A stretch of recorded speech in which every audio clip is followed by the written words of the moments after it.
के लिए हर्षवर्धन त्रिपाठी। हर्ष जी, पहले आपका एनालिसिस छोटा सा। आपको भी लगता है नीतीश कुमार खेल गए?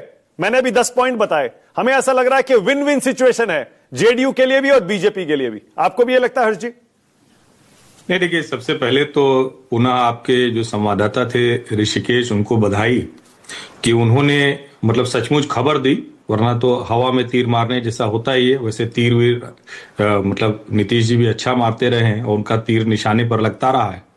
लेकिन अब ये कहना, ये थोड़ा सा मुझे लगता है कि मतलब ज्यादा कुछ उत्साहित होकर नीतीश जी के पक्ष की बात करने जैसा हो जाएगा। तो इसमें हार्ड बार्गेन जैसा आप क्या है?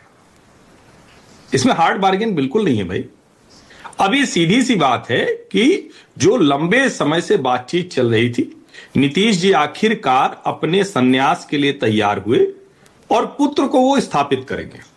जो सारे जीवन उन्होंने नहीं किया, परिवार को आगे नहीं बढ़ाया, अगर बढ़ाते तो शायद आज निशांत भी 4 बार 5 बार के विधायक सांसद होते या मंत्री होते या कुछ भी होते, कुछ भी बन सकते थे, केंद्र में भी मंत्री हो सकते थे अगर वो चाहते तो।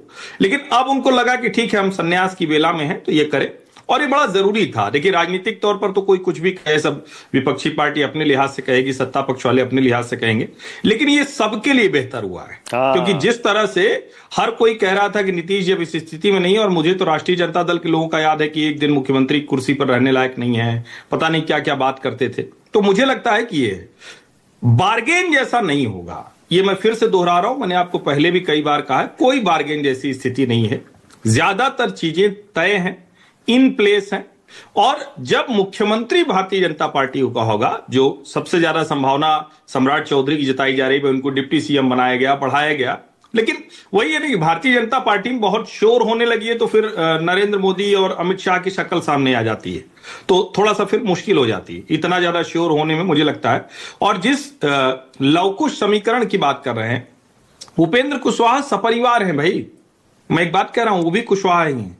वो उनका बेटा मंत्री हो गया, विधायक, सांसद, सब तो हुए जा रहे हैं और अपने जितना उनके पास था उससे ज्यादा हो रहे हैं। तो भारतीय जनता पार्टी के पास उस समीकरण को साधने में कोई दिक्कत नहीं। और जब निशांत आ जाएंगे डिप्टी सीएम के तौर पर, तो उनको एक तरह से देखें तो कोई जरूरत नहीं होगी, क्योंकि ये कोई लाइन तो बिठा दी नहीं भाई।